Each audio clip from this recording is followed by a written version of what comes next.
Hello everyone, this is नेहावत। कैसे हैं आप सभी लोग? आई होप सब लोग बहुत अच्छे हैं और बहुत एक्साइटेड है हमारे आज रूल नंबर 31 के लिए। जैसा कि आपके बच्चों सभी को पता है कि हमारी 70 रूल्स की जर्नी चल रही है, इसमें आज रूल नंबर 31 है। समझते हैं आज क्या है रूल नंबर 31 में। हाँ जी, जैसा कि आप बोर्ड पर देख सकते हैं कि यहाँ पर क्या वर्ड लिखे हुए बच्चों, कंपैरेटिवली एंड रिलेटिवली। हाँ जी, अब यूज इसका कहां पे होता है? इसका जो यूज होता है वो आपका एडजेक्टिव के टॉपिक में होता है। याद रखिएगा, कभी भी आपको किसी भी सेंटेंस में कंपैरेटिवली एंड रिलेटिवली ये दो वर्ड देखने को मिल जाएं तो इनके साथ कभी भी आप कंपैरेटिव डिग्री यूज नहीं करेंगे।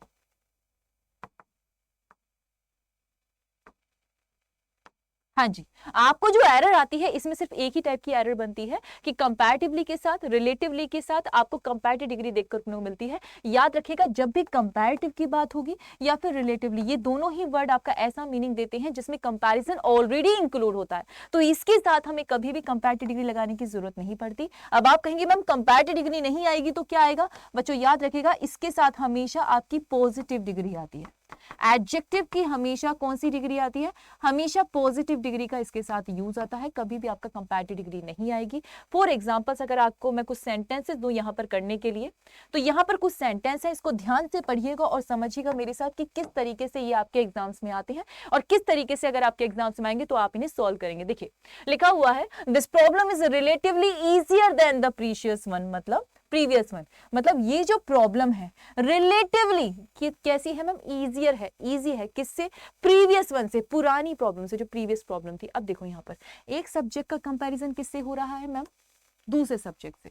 ठीक है, तो यहां पर हमने क्या देखा? रिलेटिवली यूज किया गया, उसके बाद क्या यूज किया? Comparative degree. कंपैरेटिव डिग्री के साथ क्या आता है? हमेशा हमें हमें पता होता है कि इसके साथ क्या आता है बच्चों? देन का यूज होता है। तो जैसे ही आपने क्या देखा बच्चों? Comparative degree. ठीक है, जैसे ही आपने कंपैरेटिव डिग्री देखा उसके साथ आप कभी भी, अभी मैंने क्या बताया कि रिलेटिवली के साथ और कंपैरेटिवली के साथ आप कभी भी कंपैरेटिव डिग्री यूज नहीं करेंगे। लेकिन यहां पर आपका क्या लिखा हुआ है? देन। जब भी किसी सेंटेंस में देन आ जाए तो ये मैंडेटरी हो जाता है, नेसेसरी हो जाता है कि आप इसके साथ कंपैरेटिव डिग्री तो यूज करेंगे ही करेंगे, क्योंकि अगर देन नहीं है तो कंपैरेटिव डिग्री नहीं आएगी। राइट? हाँ, तो इस केस में आप रिलेटिवली को रिमूव कर देंगे और इसका सही सेंटेंस क्या होगा? This problem is easier than the previous one. मतलब देखो, सेंटेंस में चेंज ऐसा करो कि आपका रूल, सिंपल सी बात है, सेंटेंस में चेंज ऐसा करो कि आपका सेंटेंस भी सही हो जाए, उसका मीनिंग भी ना बदले। तो जब हमें पता है कि रिलेटिवली और इजियर दोनों ही कंपैरिजन बता रहे हैं तो हम प्रेफरेंस किसको देंगे? इजियर को देंगे। ओके बच्चों, ऐसे ही सेंटेंस सही होगा, बाकी सेंटेंस गलत है। क्वेश्चन नंबर 2 क्या लिखा हुआ है? The second chapter is comparatively harder.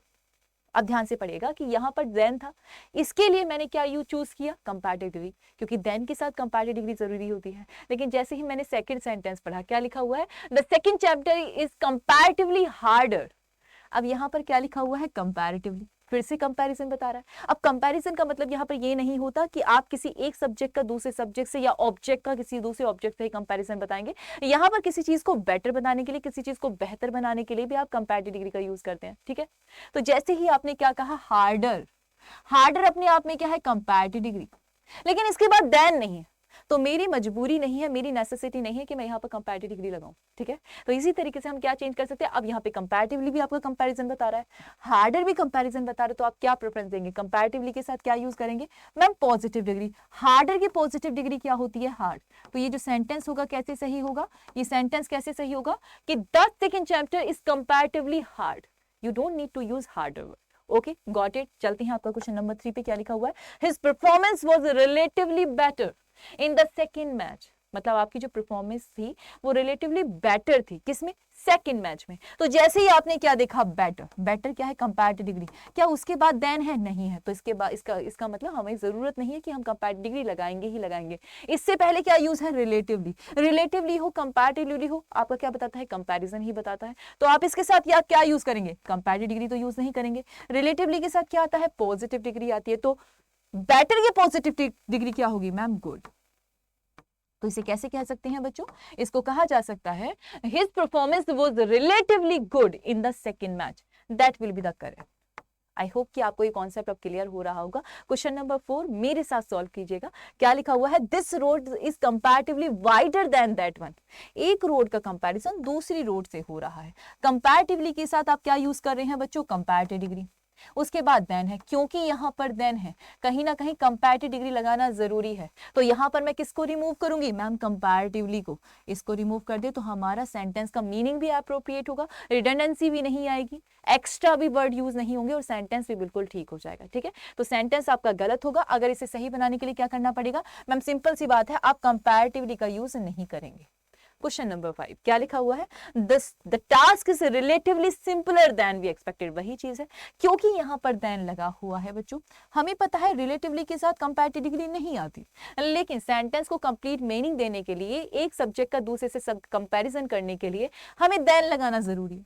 अगर देन लगाना जरूरी है तो उसके साथ हम क्या लगाएंगे, कंपैरेटिव डिग्री। तो इसके लिए हमें क्या करना पड़ेगा मैम, रिलेटिवली को आपको रिमूव करना पड़ेगा। तो ये सेंटेंस सही कैसे होगा, सेंटेंस सही कैसे होगा, the task is simpler than we expected. आप रिलेटिवली का यूज नहीं करेंगे। आई होप ये कॉन्सेप्ट आपको समझ में आया होगा। अगर ये कॉन्सेप्ट आपको समझ में आ चुका है तो जल्दी से मैंने कुछ क्वेश्चंस आपके लिए रखे हुए हैं, मुझे कमेंट सेक्शन में जरूर बताइएगा कि आपने इस क्वेश्चन का आंसर कैसे दिया है। ठीक है, क्वेश्चन नंबर 1 आपके लिए ये रहा, एंड क्वेश्चन नंबर 2 इसका स्क्रीनशॉट ले लीजिएगा या वीडियो को पॉज कर लीजिएगा और खुद से ट्राई कीजिएगा कि हाँ आप इस कॉन्सेप्ट को कितना समझ पाए और कितना खुद से कर पाए, क्योंकि जब तक आप खुद से नहीं करते आपको वो एक्सपीरियंस नहीं आता।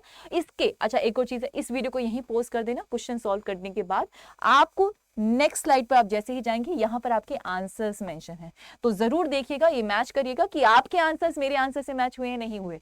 ठीक है, अगर आपके आंसर्स इस आंसर से मैच होते हैं इसका मतलब आपका कॉन्सेप्ट बहुत क्लियर हो चुका है और रूल नंबर 31 आपको समझ में आ चुका है। इसी तरीके से 70 रूल्स की जर्नी बनी रहेगी। Thank you class, thank you for joining me. अगर ये आपको रूल पसंद आया हो तो चैनल को सब्सक्राइब करना मत भूलिएगा।